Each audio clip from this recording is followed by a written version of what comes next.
A message from this morning. Um, if you want to know what was preached this morning, go and speak to Queenie or the digital team. Exodus 13, verse 17 to 22. I've entitled this message, Change That Requires Following, a change that requires following. Um, Let me tell you a story. On Monday, I dropped off Nicole she was on site working on Monday.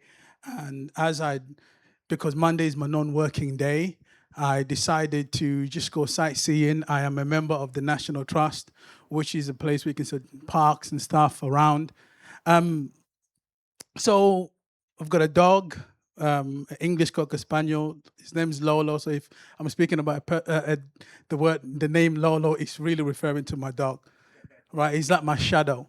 Um, so so it was my non-working day. So I dropped off Nicole for work, and me and Lolo headed over to the Charles Court Park. It's in Warwickshire. It's a grand 16th century country home. It's surrounded by massive parks. And the interesting thing is I've never been there before. It was the first time we got in there. And so I do what every other person who doesn't know where they're going, but they've got a destination in mind. I put the postcode in my sat nav. I'll be honest, I was a bit nervous because I didn't know what I was going to find there, what was going to happen. So here I am. I get to the national park. I park up. I take Lolo out of the car. We're heading towards the reception. I get to the reception. The receptionist I sign in, I check everything in, and then they give me a map. The receptionist tells me, "You are here. This map will help you get around where you need to go." And off he set me into the wilderness to look at it. The national park, the home in itself, is so amazing. It's an amazing place. If you ever have an opportunity, go and see it. It's got architecture and history, and it's also got a deer forest where you can actually see deers chilling out in their herd.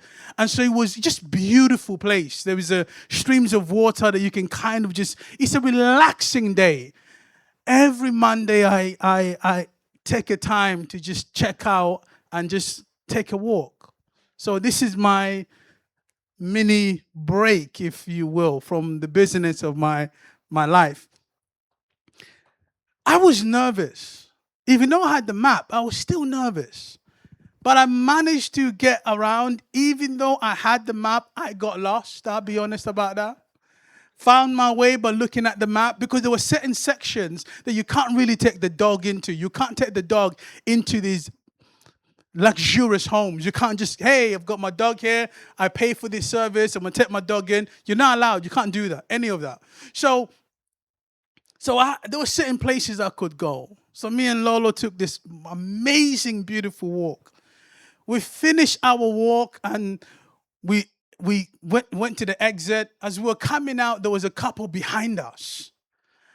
And one of them just struck a conversation. We were at a crossing, and then she said to me, "I wonder if these cars are going to stop to allow us to cross over."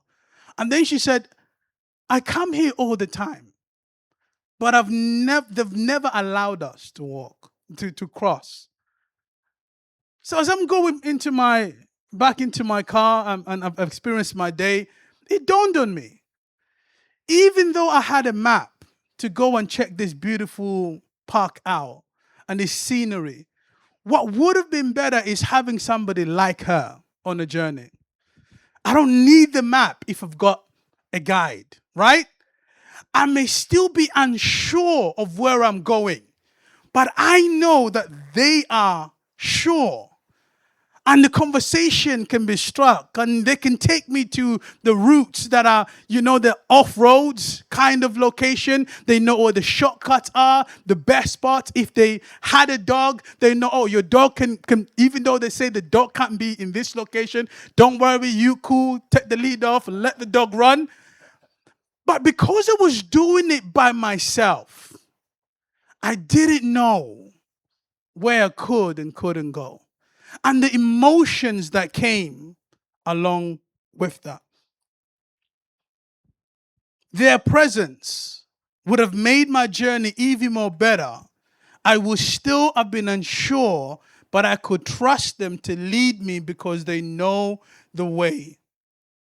I say it again, it is good having a map, but having a guide is far better. In life, we often hear people say that life is a journey. And every single day, we are venturing out into the unknown. Valentine, if you can do me a massive favor, my flannel is at the back seat, just behind my brother there, if I can have that. Is venturing out into the unknown. Here is a question I want you to consider. Thank you, sir. Here's a question I want you to consider. How are you handling venturing out into the unknown of your life this afternoon? In the text we're about to read, the children of Israel are venturing out into the unknown. In this text, there is wise advice about how we journey through life. So let's read Exodus 13, verse 17 to 22. All right. It says this: when Pharaoh let the people go, this is the children of Israel, God did not lead them on the road through the Philistine country, though that was shorter. For God said if they face war, they might change their minds and return to Egypt. So God led the people around by the desert road toward the Red Sea. The Israelites went up out of Egypt ready for battle. Moses took the bones of Joseph with him because Joseph had made the Israelites swear an oath. He said, God will surely come to your aid, and then you must carry my bones up bones up with you from this place. After leaving Succoth, they camped at Etham on the edge of the desert. By day, the Lord went ahead of them in a pillar of cloud to guide them on their way, and by night in a pillar of fire to give them light, so that they could travel by day or night. Neither the pillar of cloud by day nor the pillar of fire by night left its place in front of the people. Let me first speak about facing the unknown. In verse 17 to 18 of our story, in our text, the children of Israel are out of the land of Egypt, and they're venturing to the land the Lord had promised them. They were leaving the only world they had ever known. The Israelites, for over 430 years, had been in Egypt, and that means every tradition they practiced, every habit they formed, every rhythm of life they knew, every story they passed down from parent to child was shaped by Egypt. To put it into context, they were not adventurers, no explorers, no travelers. They didn't have a schedule that they'll be going to Barbados, which is a nice place to go to. They didn't say, hey, I'm taking a trip to Jamaica. That's not. They had none of these rights. They couldn't board a plane and turn around, hey, I'm going to Spain or I'm going to the States to watch the World Cup take place. They had none of those rights because they were slaves. They had no freedom. That means there was no bank holidays, no vacations, no sightseeing. The knowledge of the terrain outside of they didn't understand what was outside of that place, outside of whatever the masters that owned them exposed them to. Egypt is all they knew. And I want to lay this foundation down because these people were venturing out into the unknown. Whilst they were in Egypt, God comes down by strong power and delivers them out of their place of bondage and leads them into a world that they had never seen. We face the unknown every single day. To say that every day is venturing out into the unknown is an understatement. Just think with me for a moment. No one can tell us what Monday, tomorrow, actually looks like. None of us know what danger, what blessing, what surprises, what challenges, and opportunities that are waiting for you tomorrow. No one knows that. We may plan, we may have dreams, we may apply wisdom, we may have strategies, but we have no certainty about tomorrow. None of us know that. If tomorrow is unknown, how much more the next 3 to 4 years of your life? To some of us, it is unsettling, right? It is unsettling because, hey, we want to know what tomorrow has for us. It makes us anxious. Like it made me a bit nervous going to a place that I've never been before, wondering and unsure what it's like and what my experience was going to be like. Some people are so nervous and so desiring of seeing the future that they consult palm readers, horoscopes. Why do people do that? They want to know what's up in their future. If I can know what is up ahead, at least I can prepare. Right? Isn't this the reason why some people save money for the rainy day?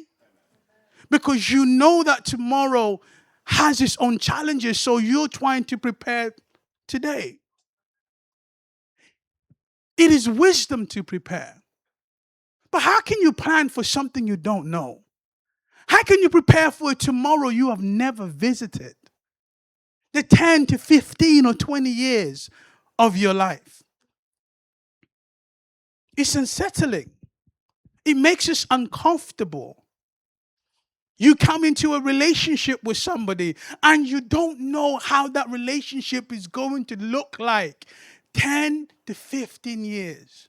You have no clue how your health is going to turn out 10 to 15 years. You've got a job today. Tomorrow, there's some different story. Your company says, hey, we're restructuring. And I'm sorry. Or we are restructuring. And there is an opportunity for you. How do we prepare for something we can never prepare for? The children of Israel have never been out of this place.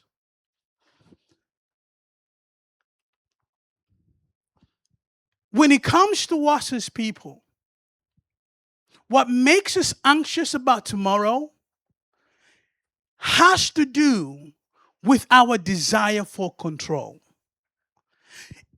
If I know what's coming, then I can control the outcomes.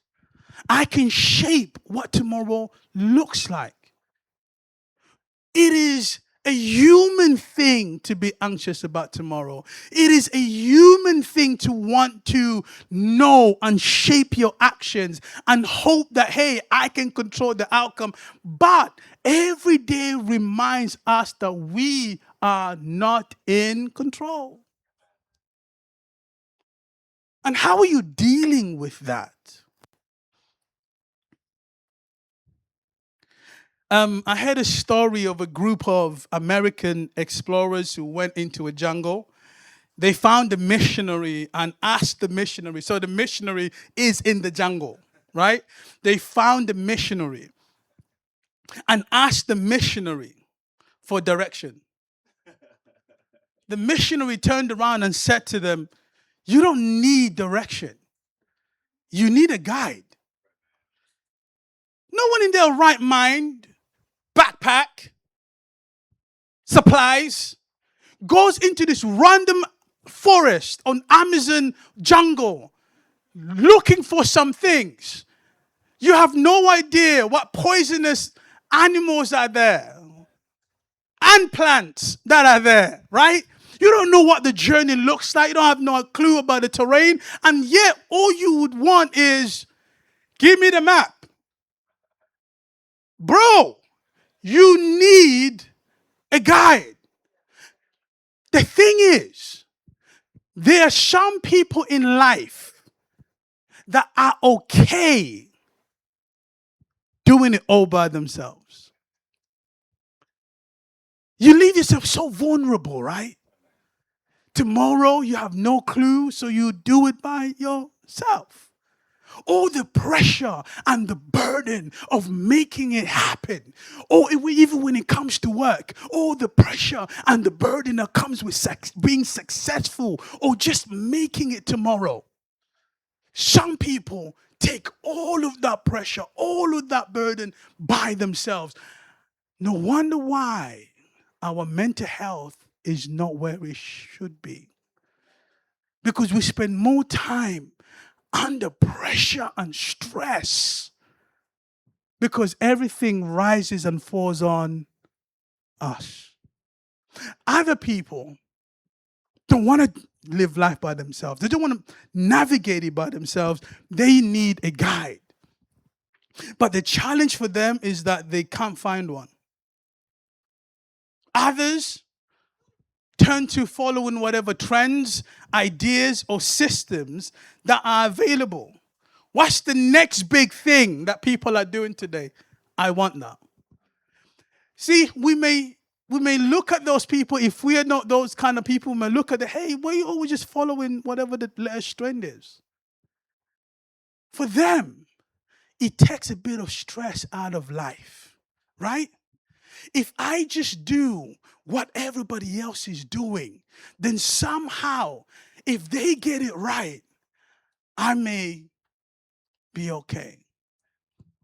There's a colleague of mine was telling me a story that she packed up car at work and she saw a bunch of colleagues going into I work for a hospital, so she goes into the hospital is big, so she said, all right, a bunch of colleagues are going into this location. I can maybe they know the way around so I can get to my department, right? So she just follows them. She doesn't know who they are.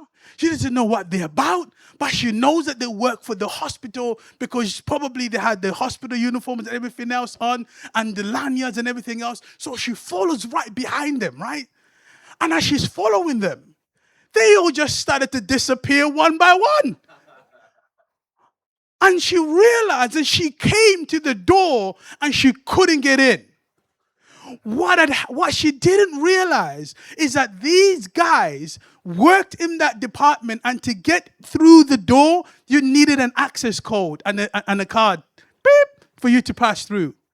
She didn't have it, but she followed, and it led to a dead end for her. Isn't this what we do sometimes in life? Those of us who can't stomach doing life by ourselves, we follow.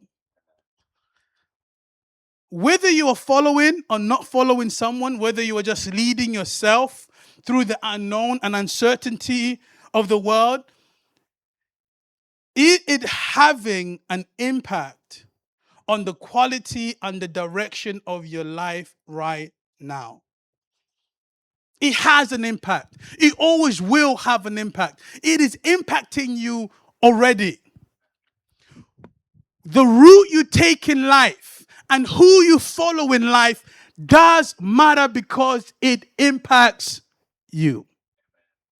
Repeat after me. The route I take and who I follow impacts the quality and direction of my life. Your life. So isn't it even far more important that you take the right route and follow the right person? Because the good and the bad, you will experience it. So let me talk about following a faithful leader. In our text, the children of Israel are out of the land of Egypt because God had personally come to deliver them. In our text, we see him as a leader. Leadership is an attribute of God. God by nature is a leader. God is not a follower. Okay, all right, let's do this again. God by nature, in every relationship he exists in, he is the leader. He isn't just a running buddy, right? He doesn't turn around and go, hey, so what's going on? Where are we going today? In every relationship he comes in, he instantly comes in as one who is in charge. He never follows an individual because God isn't a follower. I think we've got to grasp that when it comes to our relationship with God. Firstly, God is a leader because he is Lord. As Lord, he leads the course of history into the direction he wants.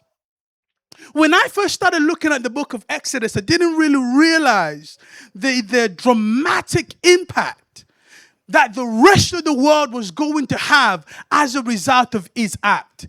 God, by the decision to deliver the children of Israel out of Egypt, he was shifting the history of Egypt. He is also shifting the history of all the nations that was around it. He does one thing and all of history changes. Every single event in life is under the direction and control of God. He is the one who is the control of history. History belongs to God and is owned by God, and he controls every single human history and time. I need you to be aware of that because it impacts how you navigate in life.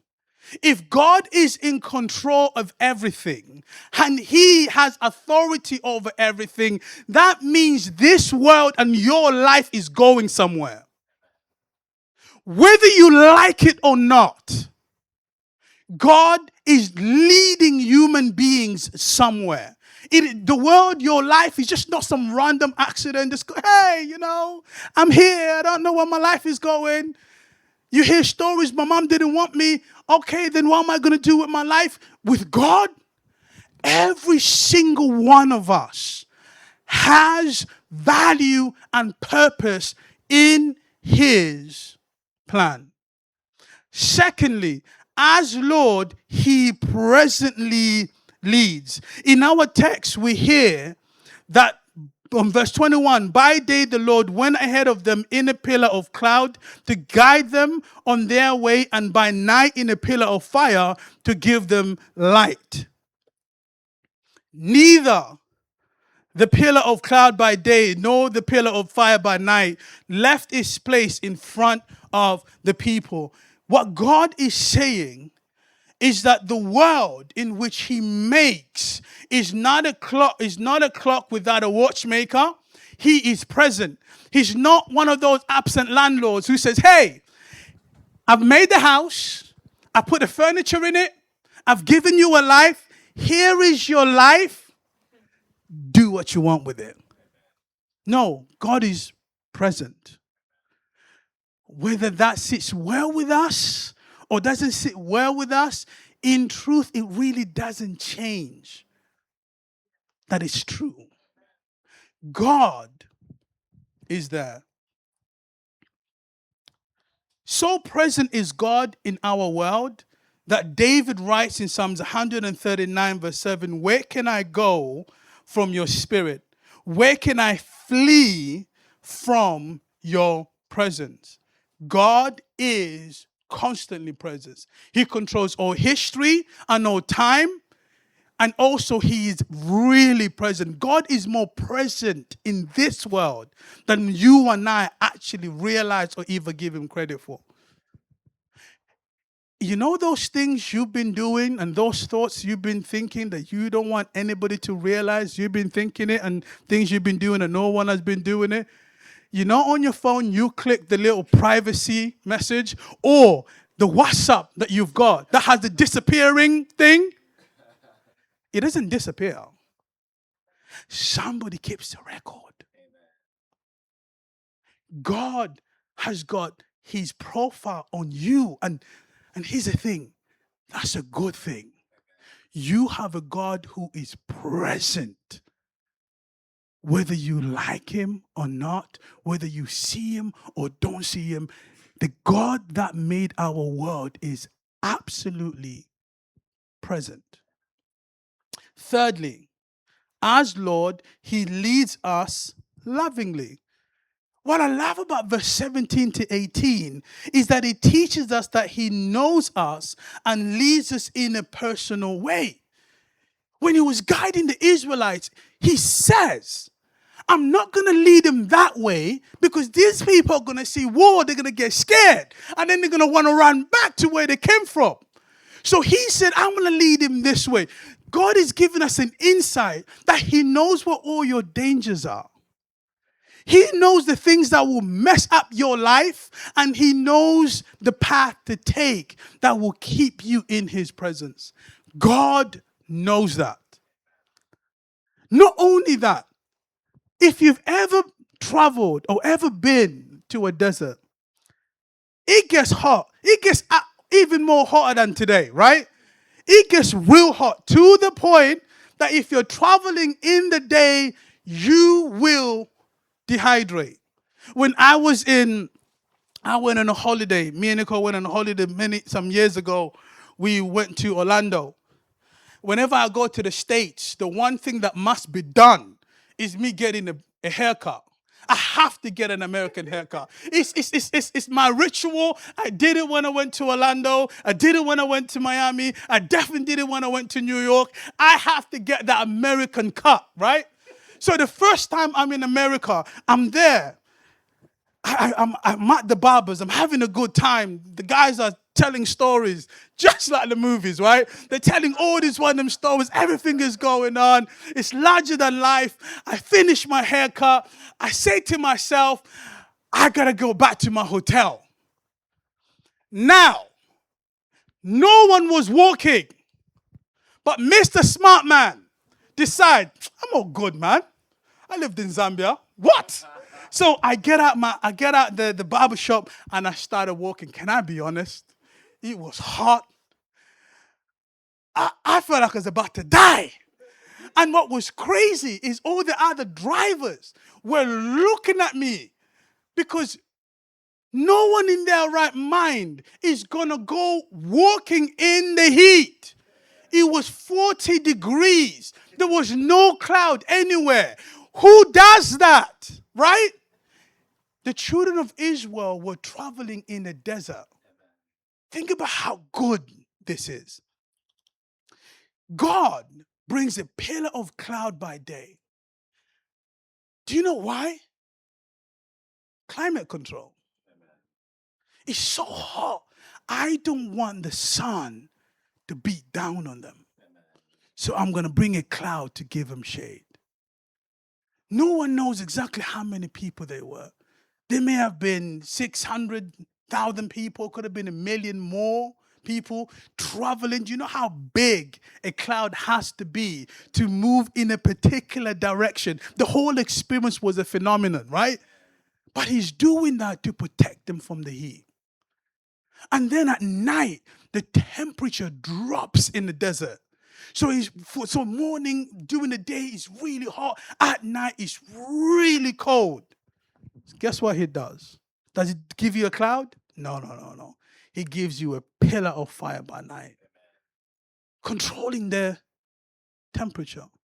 And he does this, right? So they can travel in the morning, during the day, and at night. He understood. They've got kids. They're in the desert. Things get a bit scary at night. And it's like, even the little ones, so that they can travel safely, I'm going to have a pillar of fire by night He's controlling the climate. What is God trying to do? What is He trying to teach us? I am the type of leader that lovingly leads his people. And here's the thing, those whom he rescues, he leads. Those whom he rescues, he leads. God will not rescue somebody if he cannot lead them. This was the whole point of Jesus. Jesus comes down, which is the same God that is leading the children of Israel out of slavery, comes down in the flesh, dies on the cross to lead those who will believe him out of darkness into light, out of the world of death into the world of life, out of sin into salvation. He begins to lead them, right? And the interesting thing is that Jesus always led his people lovingly. The nature of God, wherever God will lead you, you've got to understand that the person who is leading you loves you. He not only controls the rest of the world, he not only controls the climate around you, the nature and the spirit in which he leads is with love. Now, isn't this the type of person who should be in front? Do you know what tomorrow is like? Can you control the climate of tomorrow? Do you understand the pitfalls that are going to come against your life? Then why are you leading yourself? Isn't it far more wiser that you allow the one who holds all things together to lead? Let me close by forming a life of trust. In our text, and I'll be very quickly, in verse 18, it says, so God led the people around by the desert road toward the Red Sea. The Israelites went up out of Egypt ready for battle. All that this means is that they marched in an orderly fashion, marching, following the leading of God. See, the role of the Israelites when they left Egypt was simple. It was to learn to follow God in every circumstances. If the cloud said, move, guess what they do? They move. If the cloud stopped, they stopped. If the cloud said, hey, listen, it's nighttime, we gotta get up, they get up. Jesus constantly invited the audience to follow him, and some disciples followed him, and the world is better off. My world is better off because some people follow Jesus. Your day-to-day plan is to learn to live a life of trust, because life is better navigated with a guide. Life is better navigated with one. And now you would love for me to go, okay, this is how you follow God. I'm not giving you that today. What I want you to understand is I want you to just grasp the fact that your very life, your very relationships, how you do marriage, how you do parenting, how you do your finances, how you do faith and belief, how you order your academic life, your career, every aspect of your life, how you do that, it is better being guided by God. Because he knows the road you're going to take, and he knows how you're going to go, how things are going to go. We shoot ourselves in the foot when we decide to say, God, thank you so much for bringing me this far. I'll take it from here. But you don't know what tomorrow is like. You don't know. You can't control the climate. I'm so glad that you're feeling bold. But you don't know what the scenery is like. And so when the thing I love about being a dog owner is you get to learn a lot of stuff. I've learned that one of the best qualities in a dog is that he will follow his owner. He would wait. And sometimes I look at it and I say, God, I don't follow you like that. I don't even wait for you like that. And he convicts me because I may have ideas about my life and I may think, wow, that's a great plan. But we all know we have some great plans that we are regretting, right? We wished that we didn't have to, we could rewrite history or somebody could erase that picture, take that thing back. We wished that we could have sat in some grades and really performed really well or not spent that money on that thing, right? But when we were doing it, we were leading ourselves and we were like, that's fantastic. Until reality happened. What I've learned moving forward in my life is to learn to trust Him, knowing it will all be okay because He is leading the way.